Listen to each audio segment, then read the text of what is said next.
N'abatulaba ku Sanyuka TV this morning okuba nti mumpadde omwaganya okuteekako TV muwulize bye twogera n'ate okusingira ddala tubiggyemu ekyokuyiga nekisobola okutwala eggwanga lyaffe mu maaso. Okay. Amina. Honorable butakulwisaayo ne bannayuganda bakulinze dda bw'otunuulira Kawempe North oli mukulu mu kibiina kya National Unity Platform. National Unity Platform abaatutte oba baleese empapula zaabwe era tusuubira nti mwe mugenda okujja omu agenda okukiikirira Kawempe North oba okwegatta ku balala. Kiki kyolaba mu kalulu ka Kawempe North era kitegeeza ki eri National Unity Platform gwengago? Bw'otunuulira ebigenda mu maaso kakasa bukakasa nti kituufu ekibiina kikyali ky'amaanyi, abantu bakyakirinamu obwesige kubanga otunuulira line up. Era njagala okwebaza omwagalwa w'abangi Kyagulanyi Robert Ssentamu. Bwe nali mu byobufuzi oba ebyobukulembeze nga ntandika, kyali kizibu nnyo abantu okuba abangi abettanira opposition okuwakanya gavumenti, kubanga ebyokuwakanya gavumenti birimu omuwendo ogw'okusasula omunene wakati mu kwesimbawo kwa alaali ne mu butali alaali. Naye bw'otunuulira tanova y'abantu abayingira ebyobukulembeze mu 2021, this time round I can tell you enamba y'abantu abagenda okwenyigira mu kwegwanyiza ebifo ejja kudabulinga kweyeya 2021.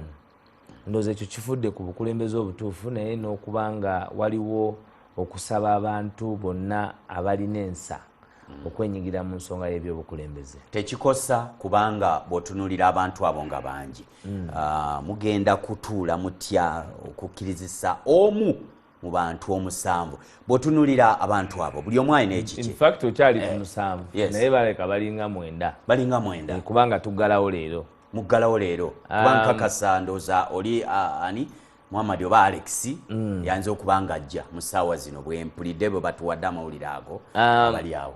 Kubanga tuggalawo ssaawa 6. Tuggalawo ssaawa 6. Ekikulu kya byonna is fairness. National Unity Platform nabannyonnyola engeri gyetuuka ku candidate. Ekisooka candidate asooka n'ateekayo okwagala kwe bali mu kuteekayo. Mu kwagala olina okuba n'ebisaanizo ebikufuula omubaka wa parliament. Omubaka wa parliament alina okuba nga yakola 6. That's the minimum basic. Kasita oba nga olina 6 kasita oba nga omutwe omulamu you are legible, then kasita oba nga you have the sufficient nomination processes zoba olina okuyitamu. So National Unity Platform esabye ebintu bino. One, for the vetting process. Abantu bano senior 6 bagiina, abantu bano balina loyalty ku National Unity Platform, balina kadi ya National Unity Platform. Abantu bano be baani? Kati vetting process bwemala nefulumya nominated candidates in the party. Nominated candidates in the party kati balinga 9 singa bonna baba balina ebisaanizo, they will all be nominated. After they bakomyewo ebirala because of documents. After they have been nominated, nga bamaze okuba nominatinga, the party will then embark on a vetting process. Abantu bano ebya National Unity Platform babimanyi. Ebikwatagana ku NUP babitegeera bulungi. Ebikwatagana ku NUP bazanye party ki oba mu kununula abantu, not necessarily NUP, naye tutunuulira mu lutabaalo olw'okununula abantu. The consistency of the individuals is very important. Bwe tuvumala that process, this time round we have agreed that we will give them a national debate. Abantu mwenna mulabe mmanyi nti kubanga Katonda atusaasidde, njagala kukimwebaza era kyengaye ntwebaza omukulembeze waffe nti ya inspiring abantu bangi. Mu beesimbyewo olina Comrade Magala Umar, very loyal. He's a teacher by professional. He's tested. He has been in prison for over a year, committed to the struggle. Mwaba abantu olinamu Salim Serunkuuma, he's very formidable person. Mwaba abantu olinamu Mathias Mulumba, naye bw'omupepeta era nesi wa bulijjo. Mwaba abantu olinamu Alex Luwemba Muhammad. Alex Luwemba Muhammad tubadde tukolagana n'ebbanga lyonna he's our own. Tetuyinza gamba nti is not our own. Mr. Kawempe Whoa. yabadde personal political assistant wa Muhammadi Ssejjirinya. Kakati ekyo kyonna njagala kugirayo kifaananyi nti olina okubeera gwe nga weetadde mu bifaananyi. Mu abo abeesimbyewo tulinamu council Nalukoola eyanominatinze olunaku lw'eggulo. Kati council Nalukoola bw'oba olina litmus test y'okutestinga ekintu kyonna aba agiyita. He's educated, very, a lawyer at that, he's articulate, abadde consistent ku nsonga z'okuba nti tuba n'enkyukakyuka, he's eloquent, ataddemu omulaba is on this TV, is on the other TV. So bw'oba olina abantu bo bonna nga beetaaga nga basaanidde, then ky'olina okukola nga a political party is to administer fairness. Kakati bwe tunamala debate, mwenna nga mulabye ekiriwo, mwenna nga mukaanyiza ekiriwo, tujja kudda to the next phase. Eyo yeya debate ewedde olutandisa okumanya, tulina okumanya ani ali ku ground. Kubanga ffe tuli anchored ku people power. Maanyi g'abantu mukke ku ground. Era tujaba ne teams ezimanya ani alina amaanyi okukira ku mulala. Ekyo nno kirina okubeera very kirina kubeera watertight 100% correct. Ekyo akyamaanyi g'abantu mu National Unity Platform mu kakungunta kirina kubeera 100% correct, accurate. Yes, tekiriiko room for error. Ate twabala ng'ono ali ku ground. Tewaliwo mu National Unity Platform amaanyi g'abantu okufuna minzaani kali ka minzaani akabala amaanyi g'abantu ko kategeere eki kimu nti abangi we bali webasonga wekyabikira kyo tekikyusa kaminzaani tebakateekamu birala ko kaba ku maanyi gaki kati kaminzaani ako kakulu kubanga okubeerawo kwaffe kuyimiridde ku maanyi g'abantu. So ekyo kyekibwa ekitabo ekijotambula, then wetumala that tuveeyo tubulire bannayuganda nti candidate agenda okukwata flag ya National Unity Platform ye so and so. Tusuubira in that fair process bano abalala bonna bajja kurwalinga behind that candidate to moving forward. So that is the process of our card at the National Unity Platform. Era nga tuli ready, we are moving forward, we are moving on well, and we are sure that by the fall of this week, Ugandans will know who will have the mighty umbrella. By elections ennaku zino zibadde tezibayisa bulungi as National Unity Platform. Bw'otunuulira abantu bali bajjayo n'ag'omu buto era bo bakkirizisa mangu abantu baabwe. Otunira nga bo baakutte baga nti mwenna abaliwo mutuule nambiyingira. FDC baani DP egamba naffe tuleeta by election eno. Olabanga obwetegefu ng'ogyeko ekyoga nti musunsula. Mutaddemu amaanyi munaayiwa w'omubiri oba muteekayo buteesira kama mbaya. Gwe tunulira squad kati just kwata squad ya NUP okwate neziri squad endala olaba ani alina depth mu line up. Era ffe lwaki tulina process kubanga we have depth in our line up. Bonna abasambi mbakwanjulidde abamu sibanjudde naye mbakubuulidde bw'oba olina abasambi nga bonna bazitonga abo tekiba kyangu kyakulondako omutuufu kuba bonna obeetaaga. Tetulaba enkambi ssatu. Amaanyi g'abantu kasita gaba nga googedde amazima ne bw'oleeta enkambi kaba kakambi. Ne bw'oleeta enkambi kaba kakambi nze nkubuulira ng'amaanyi g'abantu gamaze okugamba nti ono yalina fulaga yaabwe. Allah akbar maswali. Anti nze nkubuulidde ojja kulaba kati ky'obadde oyogerako ky'obuuziza by elections. Kyamazima tebatulangiriddeyo by election nezo ze twawangula. Omanyi bulungi nnyo ng'amaze okutemula Ffeffe Kaserubogo ekayunga Serubogo eyetuga omulema eyalinnya omuti neyetuga. Omanyi oyo naye yagenda mu byafaayo tekibangawo naye nga teri kiriwo kyonna naye kyebakola nga bamaze okumutemula kuba teyetuga omwoyo gwe tuguwe ekitiibwa. Awo Omulemirembe teyetuga bamutta ne bamuteeka waggulu. Nze nkikubuulidde kati nze njogera siggwe ogwo ndi ku TV National TV. Ffeffe Kaserubogo eyali chairman omulonde ow'Ekayunga yattibwa.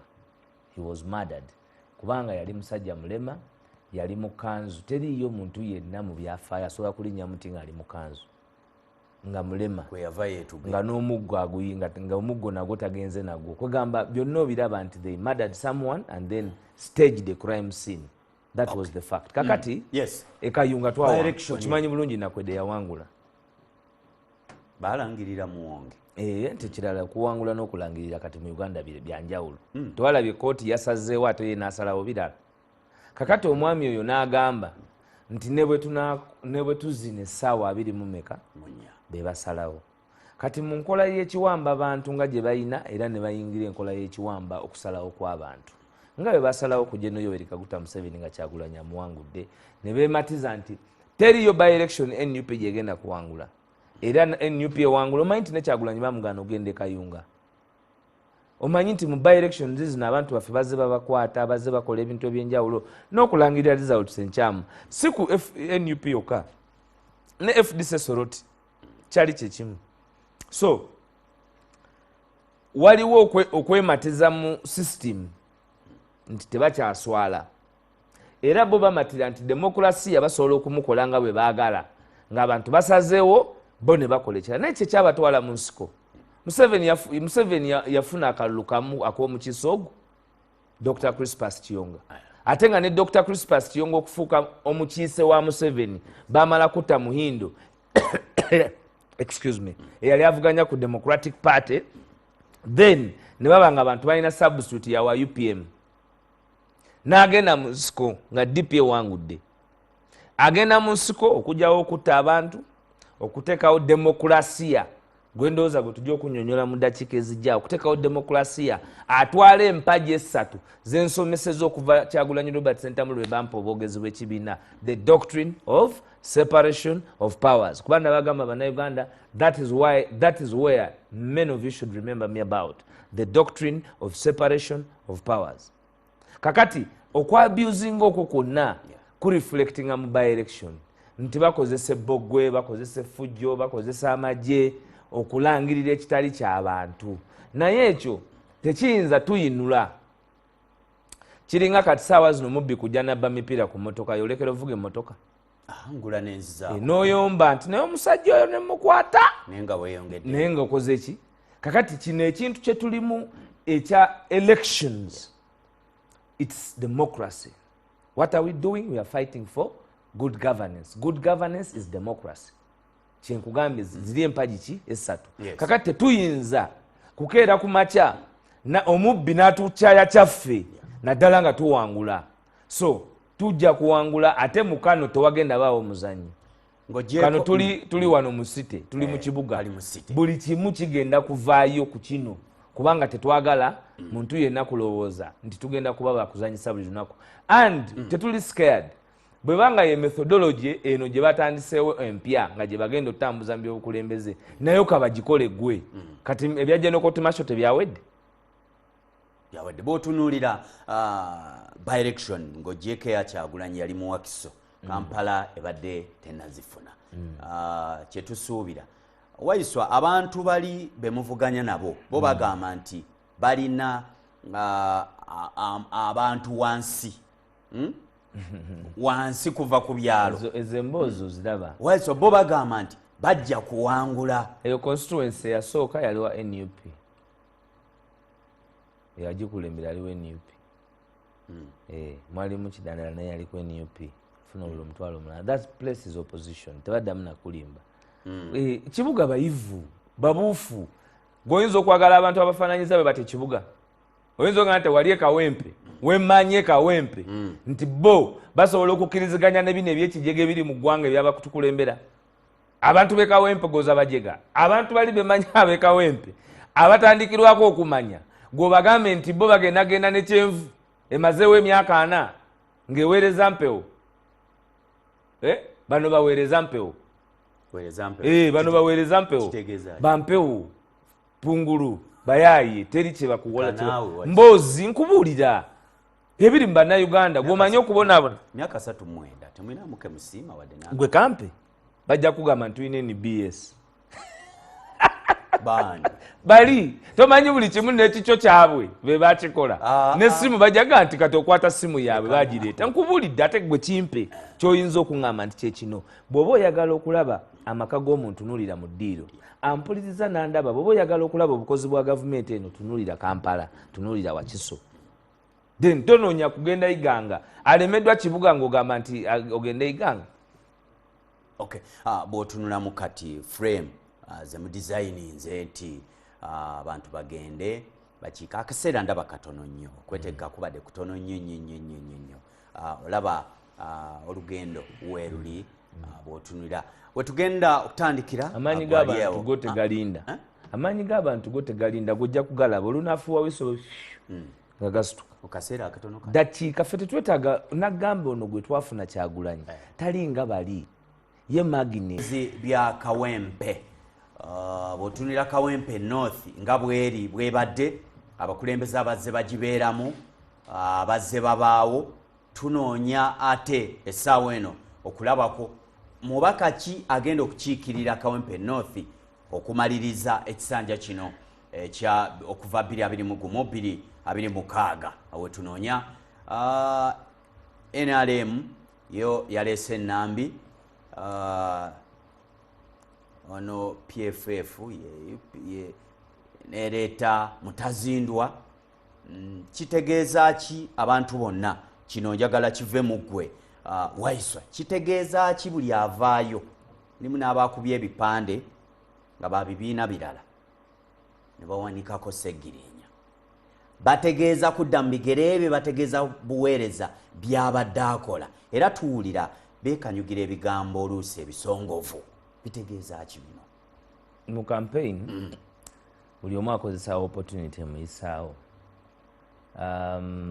kyetubakubiriza kwe kubeera respectful to each other kyetubakubiriza bwe butajolonga each other naye mu politics kizibu okugamba omuntu nti kino kyogere kino tokyogera naddala nga bali mu kayisanyo kakuba nti kali competitive without a doubt Seggirinya abantu beyawangula yabawangula n'okusukka omutwalo mulamba so ate nga mu byobukulembeze bye Kawempe abiruddemu he has been a force so bwobanga you are replacing a force definitely you need to be a force kyova olaba abantu abamu baagala otambulira mu bigere ebyo naye ekikulu kya byonna ekibiina kijja kufuna oyo omuntu asaanidde era gwe kijja okuzzaawo abalala tujja kukaanya ku ngeri butya bwetutambula. Okay, obale nnyo tukyali ffenna okkirize Kawempe North tumuzinze bwetyo era nalabye abantu nga balina enkambi ze batuddemu kyova olaba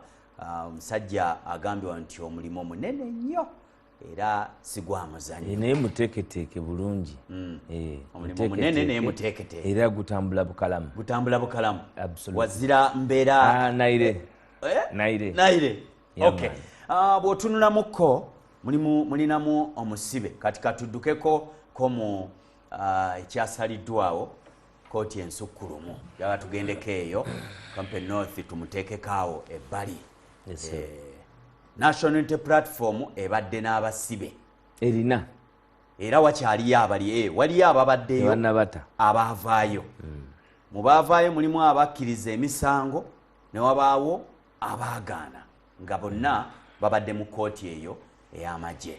Kooti ensukkulumu yasazeewo neega nti olw'okutunuulira ensobi ezibaddeyo emisango gyonna ne baanayinki ba civilian baveeyo tebaddamu kuwozesebwa mu kooti eno emisango gyonna giddeena. Abalamuzi 7 bonna bakkaanyizza kimu nga nkuyege era bagamba nti abasibe abaliyo n'emisango egiriyo giveeyo gidde mu kooti eno wabula omukulembeze be naye yabiwakanyiza. Tusooke ku kooti ekyasaliddwawo mwenga aba NUP oba ab'oludda oluvuganya oba banoonya enkyukakyuka etegeeza ki erimukko omuvimbo oba yakukyamukiriza?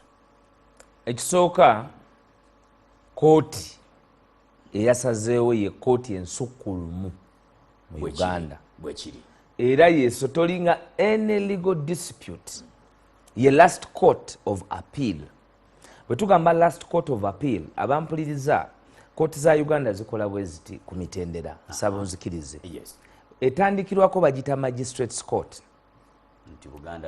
G1 grade 1 oye mulamuzi omuntu yena mu Uganda gwosooka okusinkana kakati bo tebahandlinga matters ziri capital in nature oba zinaabuuka mu ssente mu buwumbi kubanga ofisi yaabwe is not an magistrates court is not a court of record or precedent. Kyentegeeza kyeki buli kooti bwesala omusango esetting etteeka lye tuyita precedent. Ekigambo precedent mu Luganda kitegeeza ki? Ekyokulabirako. Esetting ekyokulabirako nti bwe mulibanga mu nsonga eyo mujjangayo okusalawo kwa kooti eyo ne mugoberera kyeba yayogera. Eyo yemu ku nkola gye bakolamu amateeka. Tulina statutory law ne common law. Ontegedde bulungi. Kakati ne tubeera ne case law. Amateeka agakolebwa mu kusalawo kw'abalamuzi ge tuyita case law. Era bw'oba olaba buli kiseera nga abalamuzi nga waliyo omusango mu kooti bajulira nnyo evidence ey'abo ababa basalawo before them. Kubanga waliwo okukkiriza mu nsi muno nti teriiyo kintu gwe kyogenda kukola kipya mu mateeka nga it has not been settled. Kizibu. Era kyova olaba neeno situation gye tulimu nti hosti nze there is a situation that has happened before like this era negenda muki mu kooti kati bwova ku magistrates court odda ku high court. High court is a court of precedent because it also handles matters of capital offense.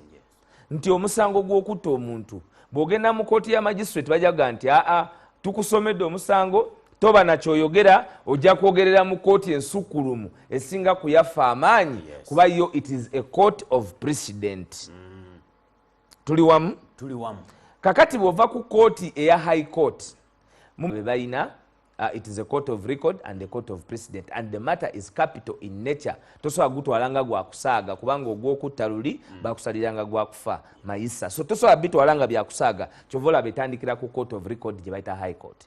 Bwe mulemwa mu high court omuntu alina opportunity of 2 appeals okujulira emirundi ebiri. Bwe mulemwa mu high court esatu mugenda mu supreme mu court of appeal. Kooti ejulirwamu. Kati kooti eno ejulirwamu kooti ya high court ekulemberwa principal judge. Yakulira abalamuzi abo bonna aba high court kweyo level n'aba wansi ye administrator wa judiciary on behalf era ye namba 3 mu judiciary gwe bayita principal judge.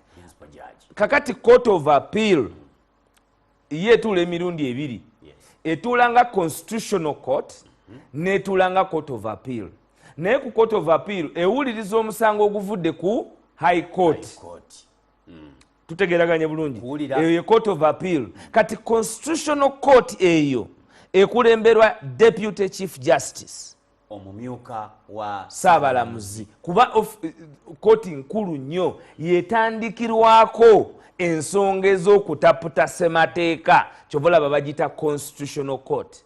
Bw'oba olina any matter of the constitution gy'oyagala okufunako hadith oddukira mu constitutional court. Kwolwo tetulanga court of appeal etulanga constitutional court.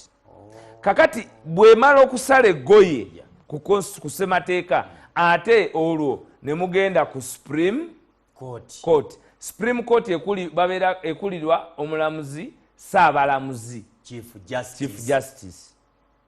So eyawano nga bwolabwa ekulirwa Owinyi Dolo. Kakati in such matters always panel inakuba nene teyisobola kuba panel ya even inakuba ya odd 7 9 5 3 kubanga olina okufuna judgment eya majority bonna. Kakati bonna bagamba kati bogamba bonna bagamba ki omu wayawukana ku babiri ye judgment because tulina gye tuyita dissenting judgment yeyoyo n'abayawukanye ku bali. Kakati omusango guno kabaziruka bw'aba mu military court martial yakola application ya bail mu high court kubanga kali eri kooti ya kooti maasho era ng'abalamuzi bwe bayogedde awo ngenda kunnyonnyolawo n'ajja mu constitutional court n'etaputa bulungi amateeka era ffenna kwe tubadde tusinziira nti abantu bano mubawozesa muki mu bukyamu mukikoze bukozi bwe mutyo. Bino byenjogerako biva mu mwaka gwa 2016 leero tuli mu 2025. Njagala mpulirize ddala busanyuko ojjukire the notion mu mateeka nti justice delayed is justice denied. Tuli myaka emeka 9 nti okulwawo kw'okusala obwenkanya kuba kumma bantu bwenkanya ne bw'obusala ng'oluddewo abantu baliyo bawakola ki. So already ruling ya kooti eno nungi nnyo gye tubadde tusuubira abalamuzi bravo naye yazereti because justice delayed is justice denied. Kakati bwebanga bamaze okuwa judgment Supreme Court ng'esazeewo eggoye ku kintu kyonna ofisi ya Attorney General ekizibu kye tulina nti ofisi ya Attorney General ate yalowooza nti ofisi ya NRM ofisi ya Attorney General ofisi ya bannayuganda. Olwaleero abaana bamachete bakalanzi bonna bandibadde wabweru because kooti ensukulumu yasazeewo eggoye nti kali akakiiko akekwasisa empisa mu magye eri si kooti kali kakiiko ka mpisa era bakaganye n'okuddamu okwetumiikiriza okuvunaana abantu emisango eminene wadde nga bali mu magye kubanga tebalina the competence. Of course baagala ebitiibwa kati olaba oli yagana omuyita ssentebe aliko ayagala muyita jaji jeno naye kooti yagaye nekusanga nga bakuyita jaji jeno Supreme Court yagaye katera awo wogezi olutegeddewo ye impunity kwetugenze awo oyogedde wenyini ye impunity era sitirese mu kusaaga afuga eggwanga lino eyawamba eggwanga lino era owulidde nti afuga General Kaguta Museveni sitakulembera afuga yawandiisa ekiwandiiko n'abagamba abalamuzi tiziza opinion leka tomuswaza leka biri yawandiisa ebintu bye ng'awandiikira abantu be tebirinaawo weyikwatira ku kooti tebamulimba yabogodde abogolerani kooti. The doctrine of separation of powers eyogera ku masiga 3 agafuga ensi. Amasiga agafuga ensi tulinamu judiciary tulinamu executive tulinamu legislature. The legislature yekola amateeka. Organs zino zikolagana naye zirina kuba interdependent not dependent. Okitegedde omukulembeze w'eggwanga agamba nti kooti y'amagye zaayo eyambye nnyo okutereeza empisa. Olabaawo military court eyambye okutereeza empisa anti kati ye already tamanyi this is now a military state ate nga ebyo byamutwala mu nsiko tosobola gamba nti ogenda kuki ate ekyokubiri kino nkyogedde ebbanga lyonna nti General Museveni alimba byayogera si byategeeza. General Museveni yali mu nsonga ya Kanyamunyu bamusibye emyaka 5.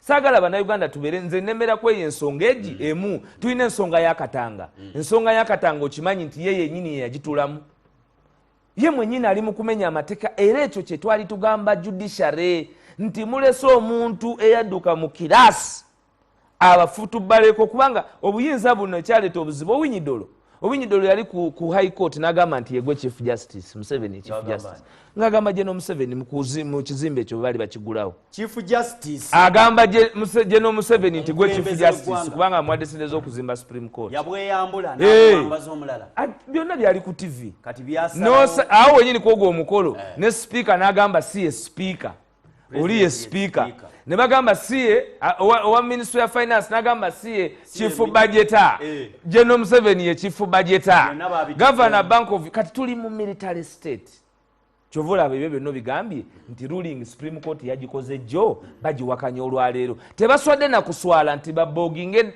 up numbers kuba Supreme Court yabayambye yabawadde n'amagezi ekyokukola kubanga bino ebyokozesa amagye okutrayinga bannayuganda ekisooka amagye gaswadde nnyo lwansonga tebalina na successful case okujjako ya Aaron Kiza ne munsi uliriza nno tebalina successful ki case okujjako oli gwe bakwatira munda mu kooti yaabwe ne babusalira muki because their cases are all meant okubeezaawo bannakyemalira okureatinga okutya n'ebirala naye tewaliwo nsonga yonna yabutali butebenkevu. Ekyokubiri, Uganda ayagala gijja ajingira ku Karamoja. Who was responsible for Karamoja? Yebo.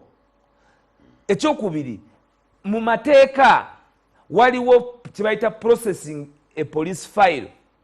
Mu musango genda osoma omusango gwa Kyakuwa kubanga General Museveni ekimusumbuye yajja apanga ebintu bino okuva ku Besigye nga baleta Kyakuwa bw'ojjukira oli gwe baga nti Besigye yali yamuleepinga ng'amagye Nobo Mayombo omugenzi Mukama Katonda ne Kyakuwa baafa abo b'ekimulo eky'omulembe nga bamuteze obuntu muki mu matu mu kooti kubanga kooti yali tebawuliriza.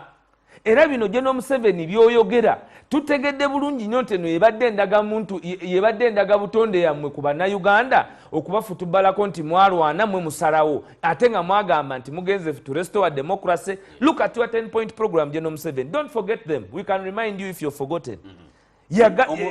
We can remind him yagamba nti nze bwe nali nkula ekipande kya General Museveni ekigambo ekyasookanga ku kipande kye kyali democracy.